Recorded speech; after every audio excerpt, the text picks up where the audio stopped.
আসসালামু আলাইকুম ভিউয়ার্স, কেমন আছেন আপনারা সবাই?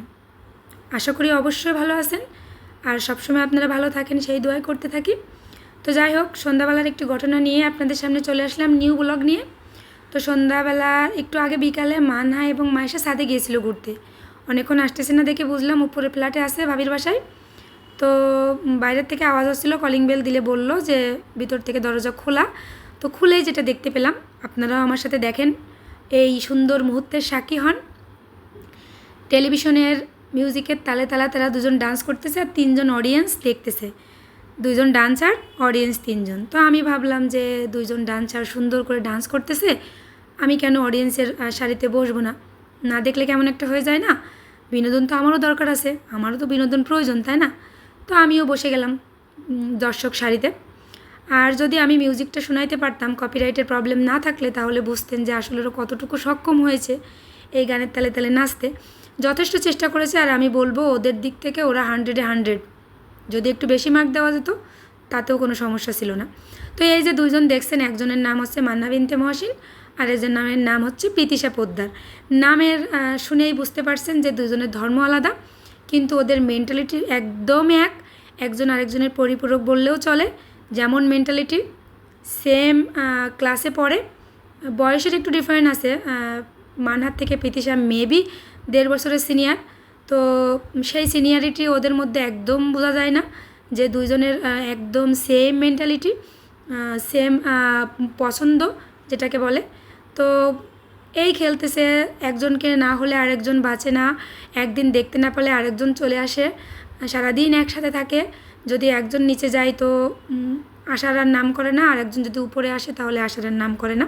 তো এরকম একটা পরিস্থিতি। এখানে প্রবলেমও কিছু আছে, যে বন্ডিং যে শুধু বন্ডিং আছে তা না। খেলতেছে খেলতেছে ধূপ করে দুজনের ঝগড়া, ধূপ করে মারামারি, ধূপ করে কান্না। তো এই কান্নাও বেশিক্ষণ থাকে না। একজন যদি কান্না করে আরেকজন ইমপ্রেস করার চেষ্টা করে। সরিটা সবসময় চলতে থাকে, আই লাভ ইউটা সবসময় চলতে থাকে। তো দোয়া করি। এই যে দেখেন, এতক্ষণ খেলতেছিল, খেলতে খেলতে এখন এই যে ধূপ করে পড়ে গেল। এখন কান্নাকাটি হবে, একজন কান্না করবে, আরেকজনে অপরাধের দৃষ্টিতে তাকিয়ে থাকবে। সে মনে করবে হয়তো আমিই ফেলেছি। এই যে দেখেন, একদম অপরাধের দৃষ্টিতে তাকিয়েছে। যদিও এখানকে দোষ ছিল মানহার। মানহাকে অনেকবার বলছিলাম যে ছেড়ে দাও, ওকে ছেড়ে দাও, কিন্তু ও ছাড়েনি। ওর ভার সহ্য না করতে পারে প্রীতিশা ফেলে দিছে।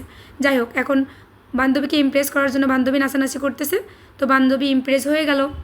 এখন এক বান্ধবী নাচ করতেছে আর এক বান্ধবী তার খেলনা নিয়ে খেলছে। এরকমই চলতে থাকে সারাদিন সারাক্ষণ, যখনই দুজন এক জায়গায় হয়। তো দোয়া করি দুজন অনেক বড় হোক, ভালো মন মানসিকতার মানুষ হোক। দুনিয়ার যে নোংরামি যেন ওদের ছুঁতে না পারে। ওদের এই শিশু বয়সে যেমন পবিত্র মন আছে, যেন বড় হয়ে আল্লাহ তেমন পবিত্রই রাখে। পড়াশোনা ভালো করুক, দুজন একসাথে উন্নতি করুক, এই দোয়া আপনারাও সবাই করবেন, আমি আশা করি। তো যাই হোক, এই যে মোটেই বাসায় যেতে চাবে না। যখন বাসায় যাওয়ার সময় হলো বললাম যে অনেক রাত হয়ে গেছে, 8টা বেজে গেছে, চলো বাসায় যাই, পড়তে বসতে হবে। কিন্তু এই যে লোকানো শুরু করে দিয়েছে, একবার এই রুম থেকে ওই রুম, একবার ওই রুম থেকে ওই রুম। তো যখন বললাম আসো, নাহলে কিন্তু বাবা রাগ করবে, তখন আর কি বান্ধবী বললো যে ঠিক আছে মানহা তুমি যাও। তো মানহা রাজি হলো। রাজি হয়ে যখন রুম থেকে বের হয়ে আসছি, তখন আবার তার বায়না যে না, সে থাকবে, সে যেতে পারে যদি তার বান্ধবী তার সাথে যায়। তো রাত তো হয়ে গেছে, বান্ধবী তো যেতে চায় না, তাই না? তো এখন কি করব দেখি, ওদিকে বান্ধবীর মন খুবই খারাপ, বান্ধবীও পড়ালেখা করতে বসবে। তো লাস্টে বাধ্য হয়ে কি করলাম, তো ঠিক আছে তাহলে তুমি থাকো, আমি পরে এসে নিয়ে যাব। কিন্তু না, কান্নাকাটি করছে, আমাকেও থাকা লাগবে সাথে। তো আমার একটু বাসায় কাজ ছিল, তো তখন মানাকে বললাম যে ঠিক আছে তাহলে আপুকে রেখে যাচ্ছি, তোমরা আরেকটু খেলে তারপরে চলে যাবা। তো যেহেতু আজকে শুক্রবার ছিল, মাইশার শুক্রবারের রাত্রে বেশি একটা পড়তে চায় না।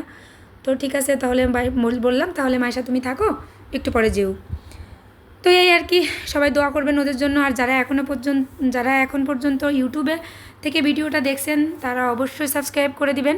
আর যারা ফেসবুক থেকে দেখবেন, লাইক কমেন্ট শেয়ার ফলো করতে অবশ্যই ভুলবেন না। টাটা, আল্লাহ হাফেজ।